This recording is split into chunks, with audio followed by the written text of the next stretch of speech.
अलामत सुगरा हदीस पाक के अंदर तकरीबन पौणा 200 निशानियों अञा भी घणियूं, पर इन जी लगभग अल्लाह जे रसूल फरमायूं उन मां सभ खां पहिरीं निशानी जेका रसूलुल्लाह सल्लल्लाहु अलैहि वसल्लम बयान फरमाई, अल्लाह जे रसूल फरमायो क़यामत जे थियण में सभ खां पहिरीं निशानी इहा आहे मां मुहम्मद करीम सल्लल्लाहु अलैहि वसल्लम जो विसाल, हुज़ूर सल्लल्लाहु अलैहि वसल्लम जो हिन दुनिया के छॾणु। ॻाल्हि सम्झ में आई आहे न? तव्हां असांजो अक़ीदो बाबा जेको क़ुरान चवे उहो सही आहे नी। हुज़ूर सल्लल्लाहु अलैहि वसल्लम हिन दुनिया मां रहलत फरमाए विया।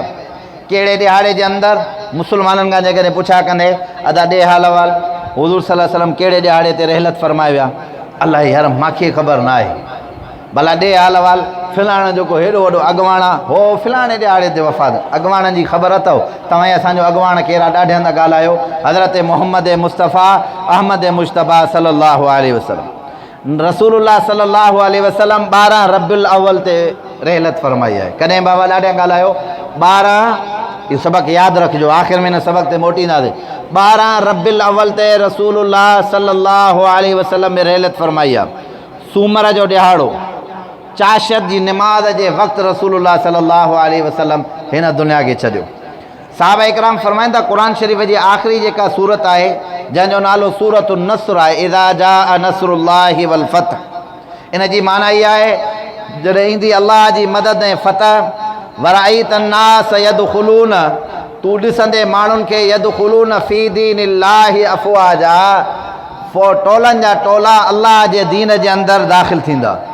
जॾहिं साहब इकराम जी आयतूं ॿुधियूं त अहिड़ा माण्हू अल्लाह जे दीन में दाख़िल थींदा, सभु साहब इकराम जेके आहिनि उहे इंतिहाई ख़ुशि हुया, उन्हनि जा चहिरा चोॾीअ जे चंड वांगुरु बहकनि पिया। हिकिड़ो साहबी हुयो त पोड़ो, पर मस्जिद नबवी जे दरवाज़े जॾहिं ई न सूरज मुतालिक़ ॿुधे त उनजे अखियुनि मां अश्को बहार ॻोढ़ा वहनि पिया, रोए पई।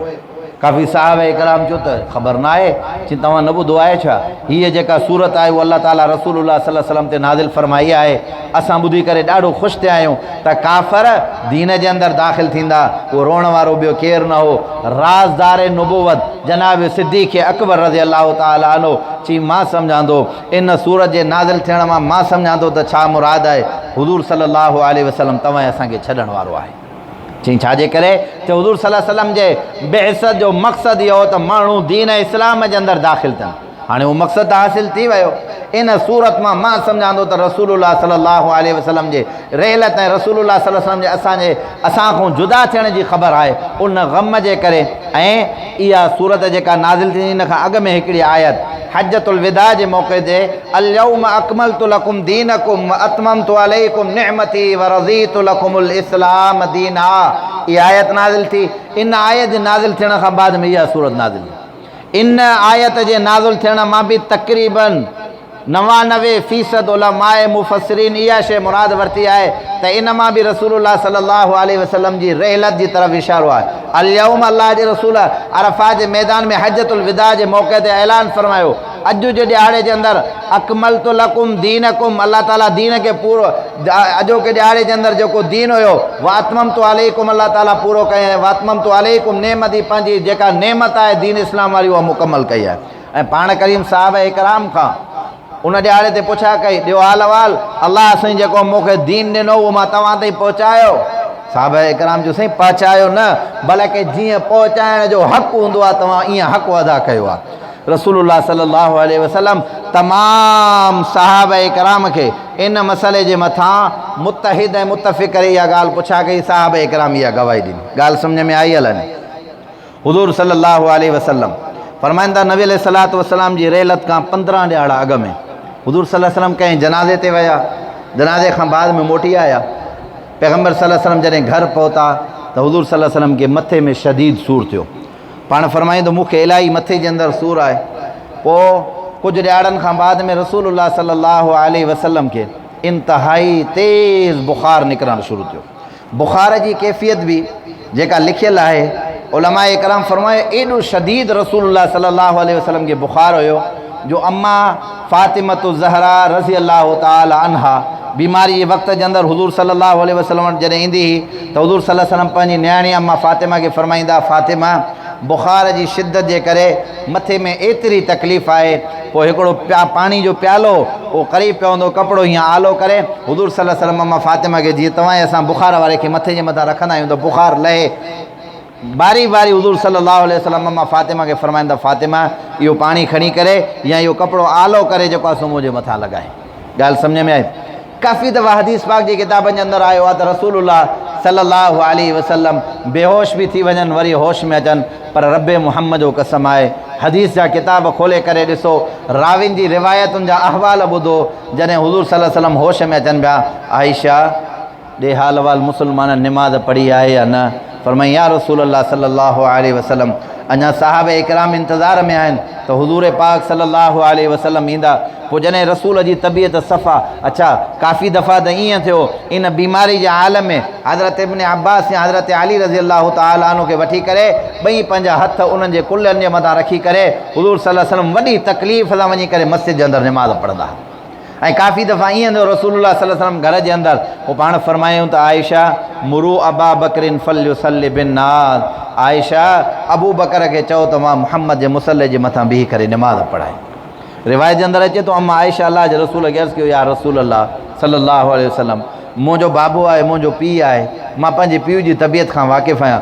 अल्लाह जे रसूल, मुंहिंजो बाबो जॾहिं तव्हांजे मुसल्ले ते बीहंदो मूंखे नथो लॻे त का निमाज़ पढ़ाए सघंदो, दिलि जो नरम माण्हू आहे। पाण फ़रमाई त आयशा मां मुहम्मद इन शइ जो हुकुम थो कयां त मुहम्मद जे मुसल्ले ते जेकॾहिं निमाज़ पढ़ाए थो त उहो अबू बकर सिद्दीक़ पढ़ाईंदो। हुज़ूर सल्लल्लाहु अलैहि वसल्लम जी ज़िंदगी जे अंदरि हुज़ूर सल्लल्लाहु अलैहि वसल्लम जे हुकुम ते हुज़ूर जे मुसल्ले ते बीह करे निमाज़ पढ़ाइण वारो केरु आहे? जनाब सिद्दीक़ अकबर रज़ी अल्लाह तआला अन्हु।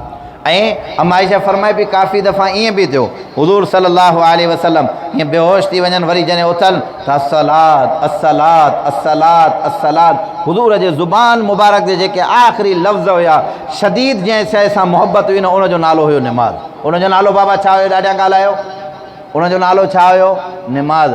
तोए असांखे जेकॾहिं कंहिं माण्हू सां मोहबत हूंदी आहे न, पोइ उनजी हर शइ तोए असांखे वणंदी आहे। ईअं आहे या न आहे? ॾाढा हंधि ॻाल्हायो, उहा वणंदी आहे या न? तोखे जेकॾहिं कंहिं पुट सां मोहबत हूंदी त हुनजे पुट सां बि ऑटोमेटिकली मोहबत हूंदी आहे, या कंहिं बचे सां मोहबत हूंदी त हुनजे कपिड़नि सां बि मोहबत हूंदी आहे, हुनजी अदाउनि सां बि मोहबत हूंदी आहे।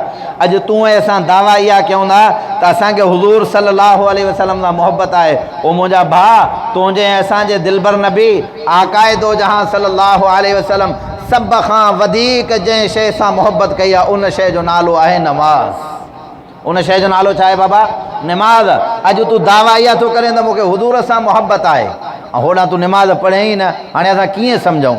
अम्मा आयशा फरमाए थी रज़ी अल्लाह तआला अन्हा, पोइ हिकु दफ़ा मां वियमि त अम्मा फ़ातिमा हुज़ूर सल्लल्लाहु अलैहि वसल्लम जे क़रीब वेठी।